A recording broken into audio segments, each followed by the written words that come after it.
right, so good morning, good afternoon, good evening. My name is Dr. Sola Togun-Butler, and I am the founder, CEO, and certified professional life coach at Transformative Coaching and Consulting.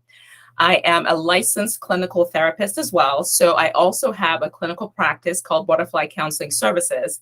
And I'll tell you very briefly about both practices that I have.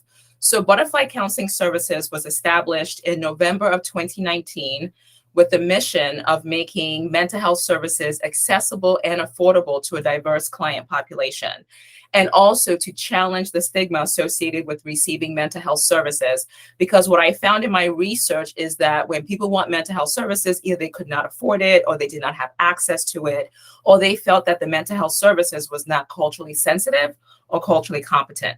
So that was the mission of Butterfly Counseling Services. Then in addition to that, I started Transformative Coaching and Consulting to be able to further expand my desire to help people, because with therapy, you're limited to the states where you're licensed. But with coaching, you can help people all around the world. So as a female entrepreneur and female professional, I designed a program focused on female professionals and female entrepreneurs around burnout. So teaching them ways to minimize stress and prevent burnout, because in the line of work that we do, if we do not engage in self-care on a regular basis, there is the potential to burn out. So again, I'm very, very passionate about mental health. I'm very passionate about helping people and working with them to be who they desire to be. Wonderful. Thank you so much. And it's really great to hear the mission that you've got behind your business as well. So we're excited. Tell us what tips you have. Oh, sure, absolutely. So we will get right into it. So I wanted to start by defining mental health. Sure. Because a lot of times we hear people talk about mental health, but maybe don't understand what mental health means. So this definition is according to the World Health Organization, which states that mental health is a state of well-being in which an individual realizes his or her own abilities, can cope with the normal stresses of life, and can work and learn productively and contribute to their community. So I always want to add to the definition by the World Health Organization, in that mental health is when we have effective coping mechanisms, tools, and skills that we can use to manage those stressors. So it's almost like I tell my clients, like, it's really important to have these tools that you can put into almost like a locker room in your brain, so that when you are faced with these stressors, you can take out these tools and you can use them to navigate stressors. An analogy I like to give is to think about stress as like the waves in the ocean. Like when you go to the ocean, you see the waves. So when you watch the surfer is riding the wave. So the surf really is those tools and those coping mechanisms to be able to ride those stressors so that you are not overwhelmed by them. Because the reality is that we will face stressors in day-to-day life, and we all struggle with mental health issues from time to time. So it's very, very important to have those coping mechanisms, to manage the day-to-day stresses of life.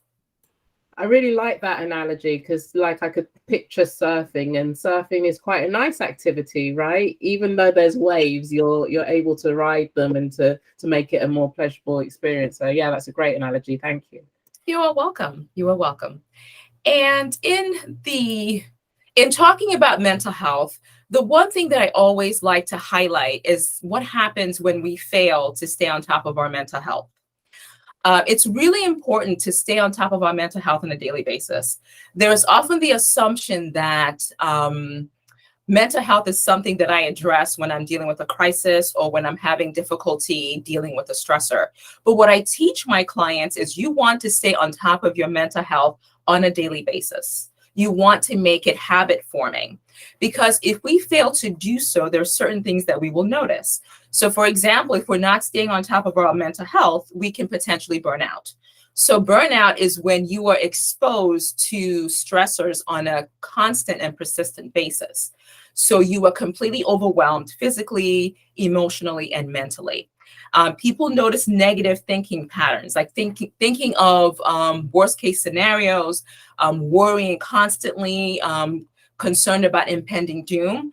Negative thinking patterns can even be in the form of self-harm, when people are thinking about harming themselves. So they begin to notice that their thinking patterns are very, very negative. Feelings of hopelessness, feelings of worthlessness. Also, it has a negative impact on our interpersonal relationships. So if I'm not taking care of my mental health, if I'm not taking care of my emotional health, what tends to happen is that it seeps over into interpersonal relationships. So either I'm isolating myself, I am very aggressive in how I communicate with those around me. I'm not having time to nurture those relationships. Or if I'm interacting with others, I'm having difficulty regulating my emotions. As a result, people sometimes will utilize unhealthy coping mechanisms. So just like I had mentioned earlier, when it comes to mental health, the idea is to have healthy coping mechanisms to ride those waves.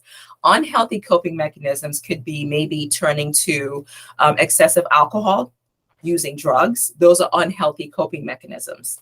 It's difficulty regulating your emotions. And we'll talk more about emotions over the course of this presentation.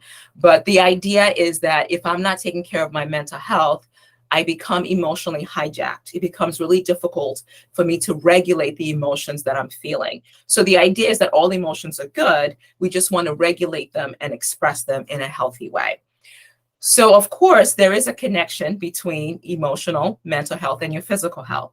So, if I'm not taking care of my mental health, then physically, maybe I am dealing with high blood pressure. People complain headaches, migraines, gastrointestinal issues. So, there is that powerful connection between how I feel mentally and how I feel physically.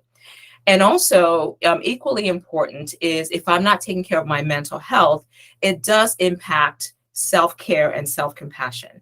So I'm not taking care of myself on a daily basis. And self-care on a daily basis is important. And then I don't have self-compassion. And self-compassion is kindness to self, where I feel like I have the tools to be able to deal with whatever challenges come my way. So people who are not taking care of their mental health tend to repeat more self-defeating thoughts as opposed to thoughts of self-compassion. So that's what tends to happen when we do not stay on top of our mental health.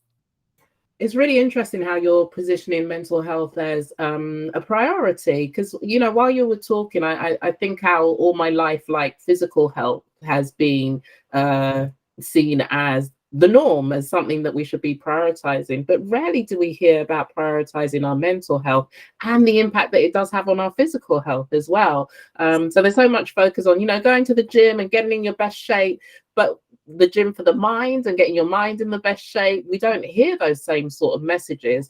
So there does need to be more talk, as it being a daily habit to prioritize our mental health, to factor our mental health into our daily routines, to even, as we're going to talk about later, to adjust to the seasons with our mental health practices, just as you would with other practices you do in your life.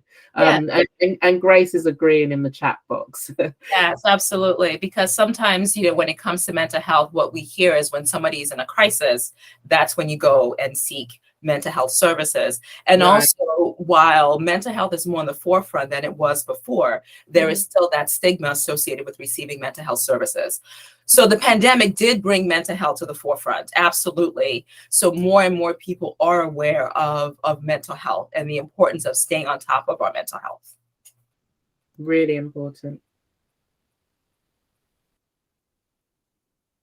So I wanted to also talk about some of the most common mental health issues that people tend to experience. So there is depression. So depression is a mood disorder that is characterized by a persistent feeling of sadness. There's loss of interest in activities that you used to enjoy. People report just feeling very fatigued, sleep disturbances, mood disturbances, and you just notice that you're feeling and behaving differently.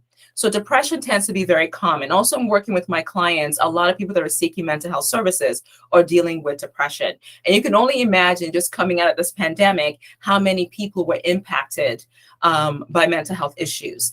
The other one is anxiety. So anxiety is like a feeling of dread. It's like excessive worrying, uneasiness. And when you think about how you feel anxiety in your body, everybody is different, because I always want my clients to share with me, where do you feel this in your body? So some people people talk about feeling very fidgety, they can't sit still, heart racing, palms are sweating, butterflies in their stomach. Anxiety tends to be a very common mental health issue. So again, with the pandemic, for example, people not knowing what's going to happen to their family members, anxiety about loved ones that they couldn't go and see, feelings of isolation resulted in feelings of anxiety. Now, trauma is another common mental health issue, and trauma is an emotional response to a terrible event, like a car accident, sexual assault, war, natural disasters, and it overwhelms your capacity to cope. And also with trauma, there's something called vicarious trauma, where it didn't happen to you, but you witnessed it happening to somebody else. So it could be witnessing a horrific car accident and then having an intense emotional response to that event. Now, the one that we're going to talk about more in detail today is called SAD, and that is seasonal affective disorder. Again, it's a form of depression that is triggered by changes in the weather. So just like Janet was saying earlier, that being in London, it's already dark outside. Same thing in New York. By 4:30, it is dark outside. So I've had clients say to me, I wake up in the morning, it's dark. I come back from work, it's dark. And I'm beginning to notice that I feel sad. I feel lethargic. I don't feel like myself. So we'll talk more about SAD also over the course of the presentation. The other one is grief and loss. So grief is a natural emotional response to loss. So it's the emotional suffering that we feel when we lose someone or something that we care about very, very deeply. So a lot of people seek mental health services because they have lost someone that they love. They have lost something that they love. And there's a natural emotional reaction to that. And we can also imagine during the pandemic, people were dealing with the loss of loved ones. So they were grieving. People were dealing with the loss of their lifestyle, the loss of their jobs. So people seek mental health services for that as well. And also life transitions, everyday life transitions that people go through, adjusting after the loss of a spouse, getting married, having children. A lot of these life transitions can cause stress where people are seeking mental health services on how to adapt to these life transitions. So those tend to be the most common mental health issues that mental health professionals see in their practices. It's interesting that you've spoken about grief, because I've never really seen that until you've mentioned it as a mental health condition. But it really is like I feel from my position anyway, like when I've lost my father, it was just something that you had to just suck it up and get on with life. And it was a big transition and a big heavy loss for me, and a lot to deal with mentally. And I remember just struggling personally at work. The grief went on for months, and it was just seen as, you just got to get on with it. Never had that position of, I'm going through something, like I'm having to deal with a lot of difficult thoughts. So I like that you've highlighted that. And then Grace in the chat box mentions that she's been in both New York and London recently, and they're both dark. Dark all the time. And Michelle mentions, I think this is from the slide before, just about speaking more kindly to ourselves. Which is really important. But yeah, you're bringing up so many great points and perspectives on mental health as well, because for us, the common mental health issues are only becoming more common and discussed, and language for them and addressing them as well. But yeah, grief and loss really stood out to me, because I was like, wow, how I had to deal with it was just to just get on with life. Absolutely. And when we're dealing with grief and loss, we're talking about a mixed emotions that we experience. People are dealing with anger, they're dealing with sadness, depression. And like you mentioned, Janet, we sometimes live in a society that wants us to just kind of get on with it and not allowing people to lean into the emotions that they're feeling. And that's what I tell my clients who are grieving, like, all your emotions are valid. You want to lean into those emotions. You want to understand that grief is a journey. And when people pass away and others say to them that, oh, you get over it, we never get over the loss of someone. The idea is, how do we keep this person's legacy? How do we move forward in a life affirming way so that person is a part of us always? So we don't get over grief. We don't get over someone dying. That person is gone. We just want to take those emotions, and I tell my clients, how do we move forward, in a life affirming way? And to, Michelle's point, I always tell my clients, if your friend was going through that, would you say that to your friend? So why would you say that to yourself? Like, you want to be kind to yourself the same way that you would be kind to a friend. So self-compassion is extremely important, and it plays a huge role in mental health. Like, the more kind we are to ourselves, the more likely we are to stay on top of our mental health and the challenges that we might face from day-to-day stressors. Right, and Michelle's just mentioned in the chat box about not dealing with the steps of grief, and that's another thing that I didn't do. So I was aware that there were steps of grief, but it was like, oh well, yeah, let's just pass through them quickly, or not actually dealing with how grief evolves and becomes different over time. So yeah. A topic that we can discuss a lot. Absolutely. So now getting to, the changing weather, as the holidays are coming and now we're in winter, we want to look at SAD. So like I mentioned earlier, SAD tends to be one of the common mental health issues. So again, it's a form of depression that is triggered by changes in the weather. So we are getting less sunlight, so it impacts our mental and emotional health. And research studies have shown that people that live in areas where there is less sunlight tend to have symptoms of SAD. So it is feelings of depression, like we talked about, persistent sadness. You notice a loss of interest in activities that you used to enjoy. So if you used to enjoy going out, spending time with friends, all of a sudden you no longer have the desire or the pleasure to do those things. People talk about feeling very fatigued. They feel very tired. They report very low energy, and they report sleeping too much. So this tends to happen as the weather starts to change because there's less exposure to sunlight. So SAD is a lot more common than people think. And one thing that I do tell a lot of my clients is we need to start preparing in the fall. Let's start preparing ahead of this SAD season that's coming, or the change in weather, and let's get those coping mechanisms ready. So as a therapist and a coach, I like to use a lot of analogies in my practice so that clients can kind of visualize. So I'm like, okay, before the weather starts changing, let's go into the locker room in our brain and let's start looking at all these coping mechanisms that we want to pull out when we start to notice a change in weather, because it does affect us all. For me, it's really sad when it's 4:30 and I look outside my window and it's pitch black. And I'm like, yeah, wow. Doing that right now. Yeah. It's lots of grey cloud. Yeah. Have you heard of hygge?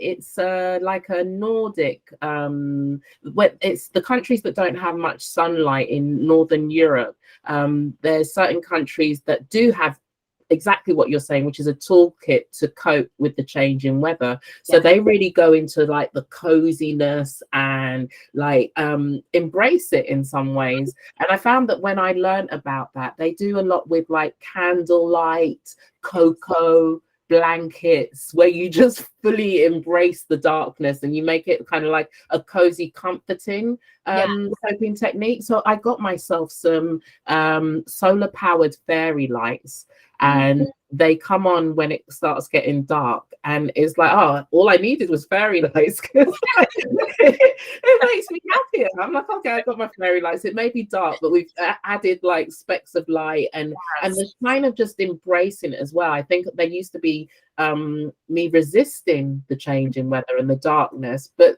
there's nothing I can do about it. So like once I had a toolkit and ways of coping with it, I was like, okay, the fairy lights are going to come on at 4:30. At least we've got that, and we'll cozy up, have some movie nights. Just adopting to the change in seasons has really helped me. Absolutely. And I think Fumi had put in the chat box to be proactive instead of reactive. And that's an excellent point. It's almost like knowing what is coming, like knowing that I tend to feel really sad when the weather is changing. So what coping mechanism tools do I want to have at the ready? I always work with my clients around that. And also, Janet, like you said, leaning into it, like leaning into the early darkness. So how do I make the best of that? So movie night, the blanket, the candles, these are techniques that we can use when the weather, starts to change. So here are some tips to deal with the changing weather. So Janet, very similar to what you said earlier, exposure to artificial light, or what we call bright light therapy. And what bright light therapy does is the light mimics sunlight. So clients are advised to expose themselves to the light for about maybe 20 to 30 minutes a day. And when they've done that, they've reported elevated mood. They are feeling less sad, less depressed. But of course, with exposure to artificial light, this is something that you want to talk to your doctor about. But research studies have shown that when people use artificial sunlight, that they do report feeling better. And even if it's not the bright light therapy, people just put more lights in their room and they brighten up the room and they report feeling better just by using lights that they have in their homes. Now, aromatherapy is something that's part of soothing with the senses. So that's soothing with your sense of smell. So think about smells that you really like. For example, I like lavender. I love eucalyptus. I like, the smell of vanilla. So they're saying that aromatherapy can also help, diminish feelings of sadness and improve your mood. So when you think about breathing in something that is very, very pleasant, you just feel happy. It's just like, oh, that smells really good. And you can instantly feel, your mood begin to elevate. So we call that, aromatherapy, almost like soothing with the senses. And with this particular one, it's soothing with your sense of smell. Okay, yes, citrus. That's right. Yes. I was going to say the same thing. It's lemon for me. Lemon.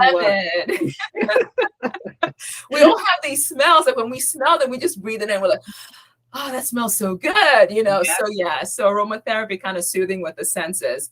Another one is developing a routine.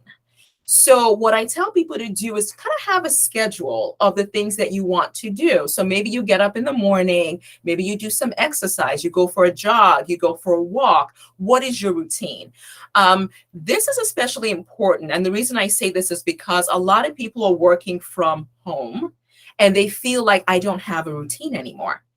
So I'm like, okay, you can go on Canva, you can, get a schedule and make a routine for yourself to make sure that you are engaging in activities that you enjoy and you are scheduling it. And these activities are just as important as your meeting. So we look at our Google Calendar, we have our meetings, and put in there a routine, something that you like to do that you enjoy. Engage in social activities that make you happy. Like I like going for a walk in the backyard. I like exercising, spending time with friends, getting out as much as possible. If you like the sunlight, get out when there's sunlight out. So for example, once this presentation is over, I'm going to go outside. It's really sunny. I know that sunlight is limited. You want to get out as much as you can. The other one is journal writing. Journal writing is a great way to get your feelings out on paper. So you just want to write about how you're feeling. I'm feeling really sad that, the sunlight is not out as much as I want it to be. I feel really happy that I got a chance to spend time with my friends. I always tell my clients, process your emotions and write how you're feeling. Very, very important. The other one you definitely want to talk to your doctor about, but research studies have shown that people who were having symptoms of SAD had a deficiency in vitamin D. And the interesting thing is doctors were saying to me as I was doing some research and talking to doctors, post-pandemic, a lot of people, including myself, had vitamin D deficiency because we were not out in the sun. So you might ask your doctor if you're feeling symptoms of sadness during the change of weather to test to see if there's a low vitamin D deficiency so that the doctor might recommend, vitamin D tablets or vitamin D drops because they have noticed that people who have low vitamin D might be at a risk for depression. So these are all tips and coping mechanisms that you can put into that locker room so that as the weather is changing, you can pull out exposure to more light, getting out when there's sun out, developing a routine to make sure that you are engaging in activities that you enjoy, writing about how you're feeling. Journal writing is very powerful. And also talking to your doctor about maybe taking or testing for vitamin D deficiency. Grace has some great questions in the chat box. She's asking about journaling. Journaling has been life-changing for me. I was finding that my thoughts tend to rattle around in my head. I'm a bit of a ruminator as well, which drives me nuts. So like something someone said to me 6 years ago, like still rattling around. But I found when I'm able to process and even now able to catch something that might rattle around in my head, that getting the thoughts out onto paper is really, I'm quite like a process organized person. So when I can get them out onto the paper, I'm able to identify patterns. I'm able to think of solutions. I'm able to just vent. I'm able to do so much with journaling. So I do have a book on journaling. I'll pop it into the chat box. Journaling is my thing. But and Grace asks us if it's a chore as well. It can be, and I found that people like feel pressure to journal every day or to have it be something particularly special. But you can do it when you can. I also I suggest people try audio journaling as well. Even like a voice note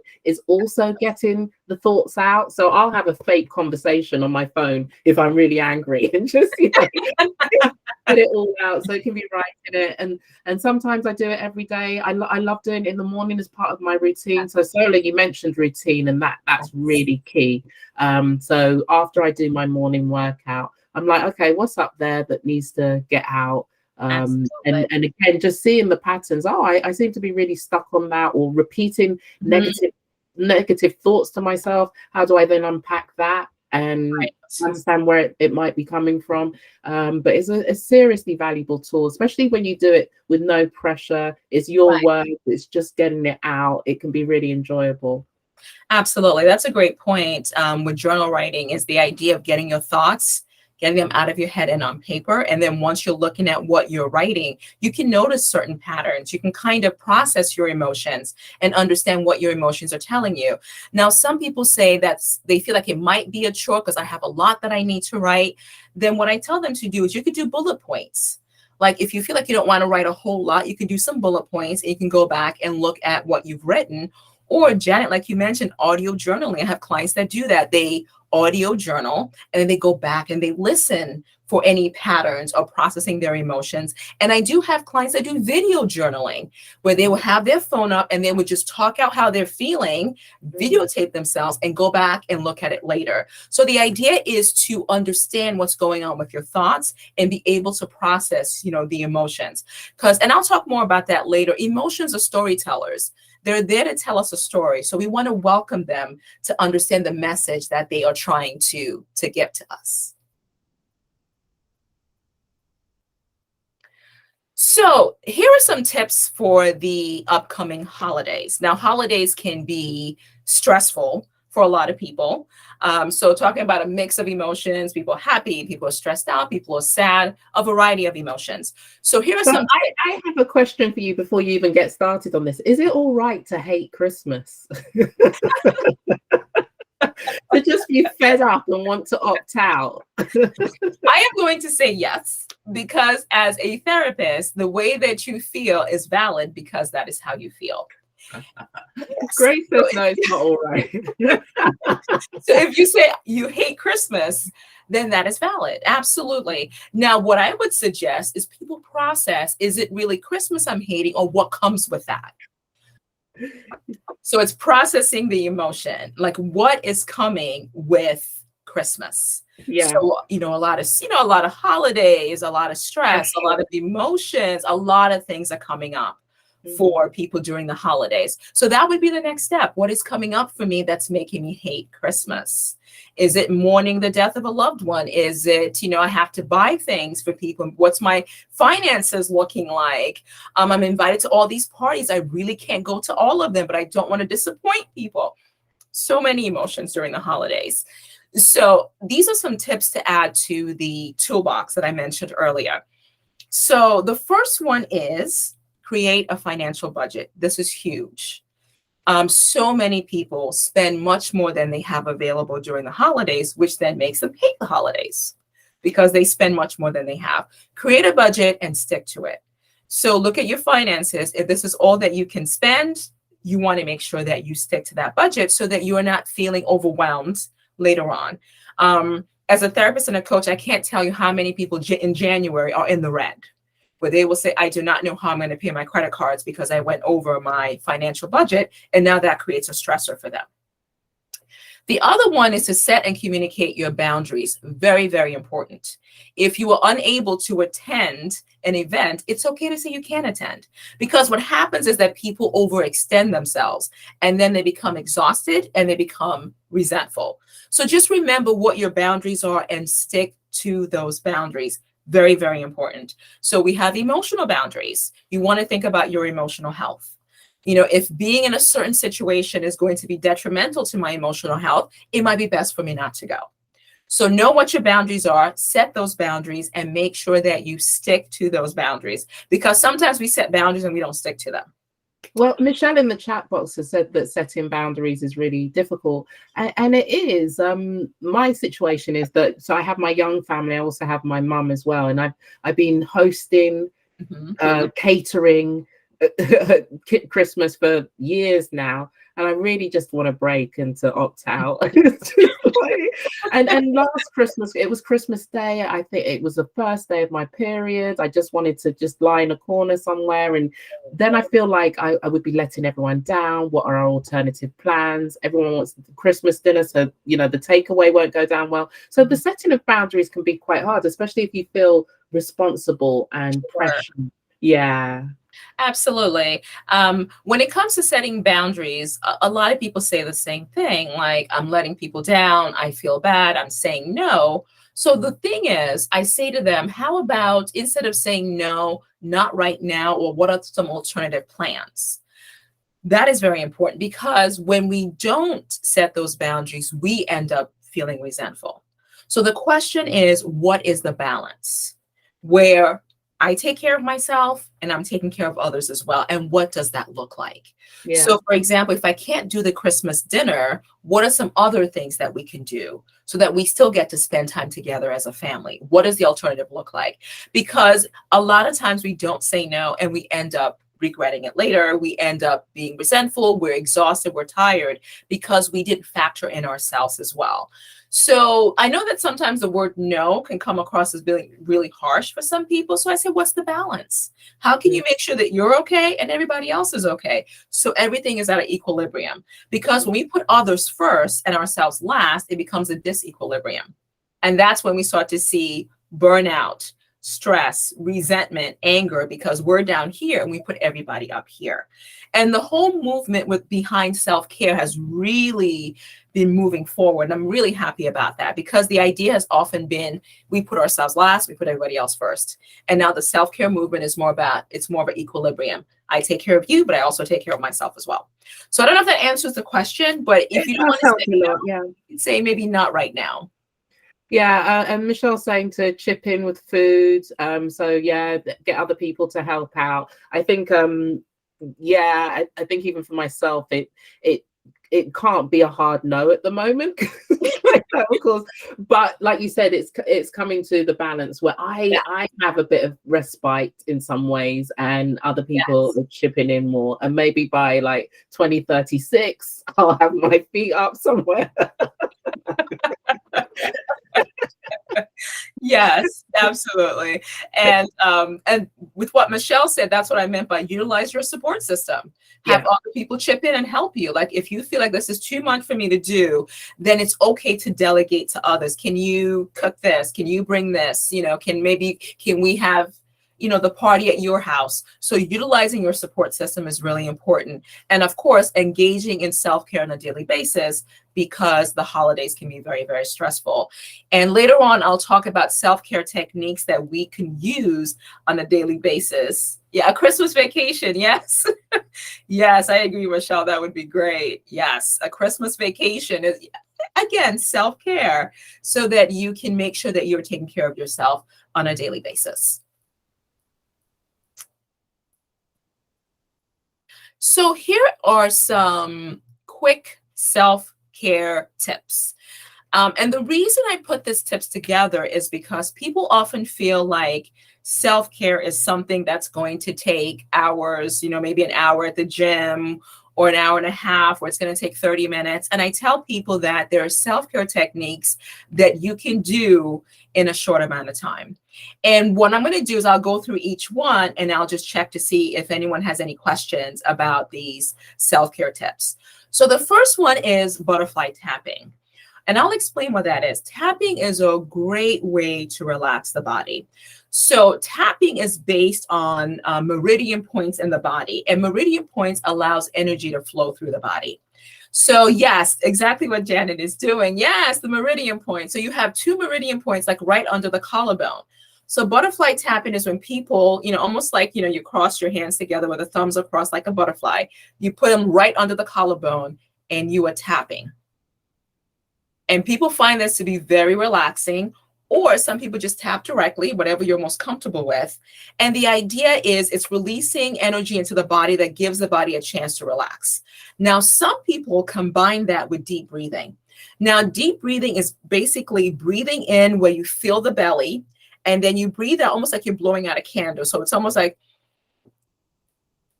that's deep breathing. And some people will combine that with tapping, the deep breathing with the tapping, or with positive affirmation statements where, I want to be calm now. I want to be at peace now. It will all work out. So these are things that they're saying to themselves as they are doing butterfly tapping. And it's based on the belief that as we're saying positive affirmations, the mind is listening and the mind is taking it in. And the mind is more likely to take it in when the body is in a state of relaxation. When you're in a calm body, your mind is more likely to take in the positive affirmations that you're saying. But if you're in an activated body, your mind is not taking it in. So butterfly tapping is a great way to use meridian points to get the body calm and relaxed, and sometimes in as little as 5 minutes. I do butterfly tapping in between sessions with clients, and I can feel the difference, in my body when I combine it with either deep breathing or with positive affirmation statements. So It's very calming. It's instantly calming and quite soothing, isn't it? Just to have the contact. Yeah, it works. Absolutely. Or some people would tap this way, so they feel like they're hugging their body. Yeah, I was about to say the same thing. A self hug can be nice. Like even when you're walking down the street, you can give yourself a little. Yes, the contact is important. The other one is WAVE. So WAVE is an acronym, and I'll explain what WAVE is. WAVE is a great way for you to process your emotions. So it's a way for you to check in to see how you're feeling. And WAVE is something that I do every day. Like when I wake up in the morning, I say to myself, how am I feeling this morning? So the W means welcome. It means to welcome your emotions. And this is based on the belief that all emotions are good. There is no bad emotions, because society sometimes tells us that anger is bad, shame is bad, guilt is bad, jealousy is bad. They're not bad. All emotions are good because they're storytellers. They're there to tell you a story. So you want to welcome the emotion. If you judge an emotion, you're not likely to welcome it. So do not judge it, welcome the emotion. A stands for attend. So attend to where you feel the emotion in your body. So like with my younger clients, I love to do like coloring where they color parts of their body where they feel emotion. So I'm feeling really happy in my head. I feel love in my heart. Attend to where you feel the emotion in your body and try to name the emotion. What are you feeling? Anger, frustration, sadness, jealousy. What am I feeling in my body? Attend to it, name it. And also what you want to do is try to understand what was the prompting event? Like what happened to make me feel the way that I'm feeling now? That is attending to the emotion. So the V is validating the emotion. And validation means that you understand that there's truth in what you're experiencing. Because oftentimes we tell ourselves like, no, you shouldn't feel that way. No, you shouldn't think that way. Know that there's validity to how you're feeling. There's validity to the thoughts, to the beliefs, and to the emotions of how I am feeling. And then finally, exhaling is what the E stands for. How do I take this emotion once I process it and once I've understood it? How do I exhale? How do I move it forward in a healthy way? How do I want the situation to work out? So if I'm angry, again, anger is a normal, beautiful emotion. An unhealthy way would be hitting the person Exhaling in a healthy way would be talking to this person about how I'm feeling, or maybe, we talk about punching a pillow if I need to get the emotions out in a certain way. So that's what exhale stands for, is how do I take this emotion and how do I move it forward in a way that is healthy, for me and for my, interpersonal relationships. So that is wave. So I'll check in to see if there's any questions about wave. It sounds sensible. It's a emotional intelligence approach, right? And I really like what you say about all emotions being valid, and even that you added jealousy in there, because I've always perceived jealousy. Oh, you shouldn't be jealousy, but no, it's just the response to the situation, right? So again, not bad. I really try to, especially with my kids, just you're crying, that's okay. It's all right to be sad. It's all right to feel all of these things. How are you feeling it in your body? And we as adults can be doing the same thing. So it just sounds like a quick and easy solution, especially in the moment. I'll think of this while I'm over the roast turkey on Christmas Day.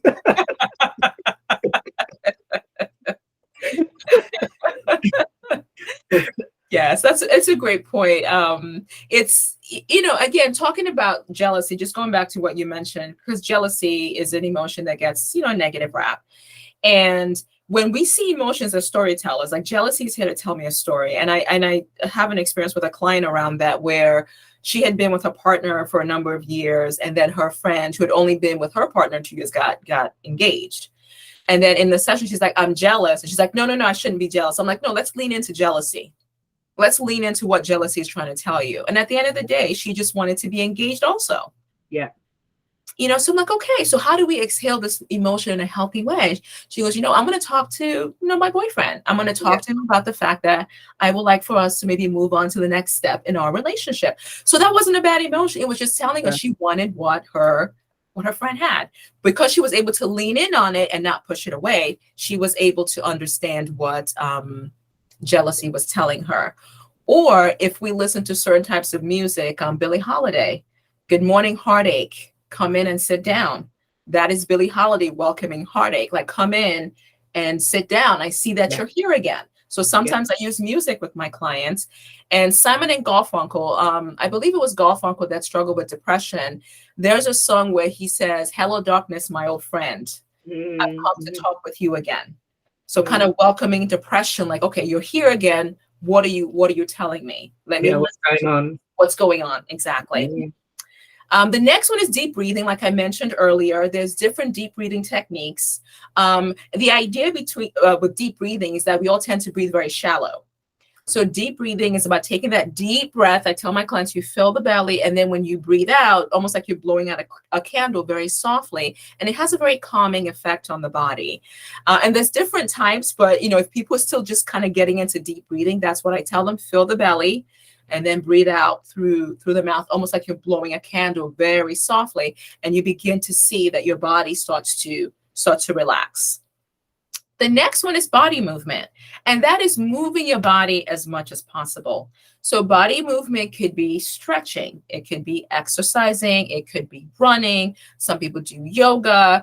It could be, there's a technique I teach my clients called shaking the tree, where you just literally just shake. Just get everything out, a nervous system reset. Some people do jump rope, anything to just move your body. And the idea is that when we move our body, the brain kind of moves in that direction. So there's a researcher or a neuroscientist that talks about that. And I went to his training where there were some women dancing, and he would say to them, I want you to be sad. I want you to be sad. And they couldn't be sad because they were dancing. They were like, their brain couldn't move in that direction because their body was doing something that brought them a lot of joy. So it's trying to move the body as much as possible, even if it's stretching for a few minutes. People have reported a very, very positive impact on their emotional health. And I like how you've called it body movement rather than exercise, especially in like the anti-diet fat phobia movement, where exercise has been something that's particularly put on females to achieve a body that, you know, they and not to have joy in it, or even to enjoy it in some, because you know, you to do 4,000 crunches each day, are you particularly enjoying doing that? And Right. there's something very important about, you know, body movement and joyful body movement, and it can be something so simple as dancing, as something as just moving your body. So I started really enjoying rollerblading with my kids. So we do it outside, a bit of movement, and just have a ball. And then I looked at my Fitbit, and it was like, oh, you've just done an hour of aerobic workout. And it's like, yeah, I haven't really. And yeah, Michelle saying dance is wonderful. It really is good. So I do my dance workouts, and I do them more for the mental uplift than the Yes. physical. And Michelle said in the chat box about, you know, a certain body image, or I've got to have a six pack, or I've got to look like this. Right. Very different. Body movement is a joyful process, and Absolutely. can be something that you actually just enjoy doing. Yes. And Yeah, Michelle also said better than the gym routine. Absolutely. When the weather was nice, I used to just love to swim. That to me was body movement. I yeah, enjoyed it. You know, going for a walk, just, you know, even just stretching. You know, people yeah. love, you know, just stretching. It's a great way to just move the body. And then you do see the impact on the mental health. So Grace is saying dancing is definitely better than the gym. It really is, isn't it? I think we can all unanimously say, yeah, I yeah. know. Yeah. We force ourselves, you know, Yeah. to go to the gym. And, Yeah. and some people, of course, will enjoy the gym. Like I really enjoy lifting. I enjoy lifting and seeing that I can increase the weight that I've lifted as a bit of an accomplishment. You build a sweat. I do enjoy it, but it's not with the narrative of having to exercise or burn calories or have a certain look or feel. It's what it's doing for me mentally. I feel great Yes. after, and especially, like I think we all agree, some form of dancing, and dancing like no one's watching, with hopefully no one watching in my case, but Yes. is a really good thing. Okay, so I'm going to be processing my emotions over the turkey, and then lots of dancing as well. Love it. Okay, Michelle saying that children have something called children movement on video. Yes, absolutely. You know, and I'm glad you mentioned that, Michelle, because sometimes if you look at like preschool classes, like sometimes the teachers will have the kids get up and just jump up and down and kind of wave all around. That is body movement. You know, that's what shaking the tree is, just moving the body. And then, you know, it kind of gives you like a nervous system reset. So body movement is excellent. So trying to engage in body movement on a daily basis. And the other one, very similar to the aromatherapy, is soothing with the senses. So using your senses to soothe yourself. So by that, I mean, what is it that you can look at that just makes you happy? Is it a picture or an image in your room? Like I love the ocean. So looking at a picture of the ocean, I just like, oh, wow, you know, maybe looking out at my window at the trees, just look at something that really, really makes you happy. We talked about smell, you know, smells that you really like, you know, that you can breathe in. And it's just like, oh, that smells really good. It gives you a sense of relaxation. Also, touch can be very soothing. So if it's like a fabric that's very soft, I mean, to self-disclose, like right under my desk, I have this very soft carpet, and once in a while, I just rub my feet on it. And it feels so good. It feels so good. You know, it's a good thing with technology, nobody can see past the front. But like, you know, when I put my feet down, I'm like rubbing my feet on this carpet. I love it. And that's why I put it there to soothe, you know, with touch. Same thing, soothing with what you're tasting, like mint or anything that you can put in your mouth. We Yeah, call that mindful eating, where yeah, you can really enjoy what you're eating. Because a lot of us eat very quickly, like in between sessions, in between meetings, we're not really enjoying what we're eating. So it's soothing with what it is that you're tasting. So it's just kind of using your senses in a way that can be very soothing for you. And it's using all five of them. Um, mhm. so I've those, even found something like comfortable clothes. Would that count as well? yes, I come home and I just take everything off and put on the stuff that just feels yes, nice, and yeah, fluffy socks, absolutely, comfortable yes. bra. Yes. Oh, Michelle said yes. Bra. No bra. Okay, Yeah. all right, Michelle. Yeah, absolutely. It's very comforting. And It also what is. you're listening to. If you listen to very soothing music, like think about music that you enjoy and see the impact that music has on you. Like for example, I love bossa nova, like Brazilian jazz. That's very, very soothing. So I like to listen to that sometimes in the background. That's very soothing for me. So again, these are just very, very quick self-care techniques that we can use every day. As a means of staying on top of our mental health. And I say quick because sometimes, and again, we have very busy days, but a lot of people can tell, yes, I have 5 minutes. Yes, I could do 10 minutes. And then I teach them these very quick, self-care techniques. Yeah, they're great, and so many of them as well.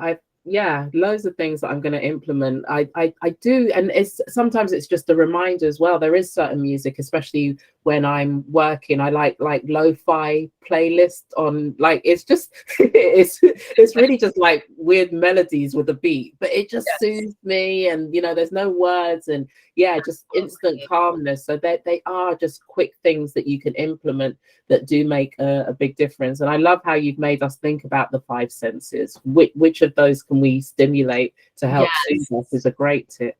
absolutely. Yes, great reminders and variety of music. Yes, absolutely. And even now, the app Calm has like white noise, and some people like to listen to white noise because they feel like it relaxes them, as well as brown noise. So there's just so many different ways that we can use our senses on a daily basis to soothe ourselves. All right, so I wanted to let you all know that I have a coaching program. So my coaching program works specifically with female entrepreneurs and female professionals on going from burnout to balance using a realistic self-care toolkit that fits their busy schedules, very, very similar to the toolkits that I shared with all of you today that can be used on a daily basis. People ask me why I started this particular program. The reason is because I'm a female entrepreneur myself, a female professional, and I know how easy it is to burn out because there's so many demands for your time. So it is trying to run your business. It's trying to be a mother, a wife, helping the kids with homework, getting the kids ready for school. It's a lot. And the reason a lot of us do what we do is because we love what we do. So it becomes, how do we have that balance? Because balance is so important, where you can do what you love and still take care of yourself and those relationships that are very important to you. And in putting this coaching program together, my goal was to also make it extremely affordable, because that was the reason I started my mental health practice. Make it affordable. Same thing with the coaching program. Make it affordable. So these are the list of things that are in the program. There's the free consultation call for anyone that's interested. It's a 10-week program. There's online content where you're able to watch videos. There's worksheets where you get to practice the techniques that are spoken about in those videos. And then there is a live coaching call 2 times a week where you can ask questions about the videos, questions about the worksheets for each module. There's also a private Facebook group and, of course, email support. And for those of you that joined this evening, there is a promo, and that promo is burnout free. That gives you a discount on the coaching program. So if any one of you are interested, my contact information is here. So it's Dr. Sola at transformative.cc, or you can always text me or give me a call at 516-285-2721. And could you put the link into the chat box for us? Yeah, so Sure, absolutely. but that sounds incredible, and I think what and Michelle's saying thank you in the chat box. Okay. Yeah, I think what you've touched on, especially for the burnout to balance. Burnout is such a common term nowadays, and even for myself, juggling everything, I found that I'm more susceptible to colds and coming down with things, just with the burdens of everyday life. And it always is very valuable to have a coach help us through these things. As we've already seen just through the tips that you've shared today, it can just be a reminder of things that you already knew helped you, but it's having these tools, having the time for concentrated improvement that is really helpful. Oh, great. So you popped it in the chat box for everyone as well. Yes. Thank you so much. Is there any questions from anyone? we've kind of been answering them as we've been going along, but I just wanted to, in case I missed anything in the chat box, let's have a look. Michelle says, thank you. Everyone just seems to have had a really good time. I don't think there is any questions. Great. Okay, so guys, I'm going to wrap up today. Firstly, like a heartfelt thank you for all your tips today. I'm already feeling a lot more hopeful about Christmas this year. I'm going to be doing my boundaries and doing my butterfly tapping. And yeah, some amazing tips and just really knowledgeable, practical. Can't get my words out. Some very helpful advice today.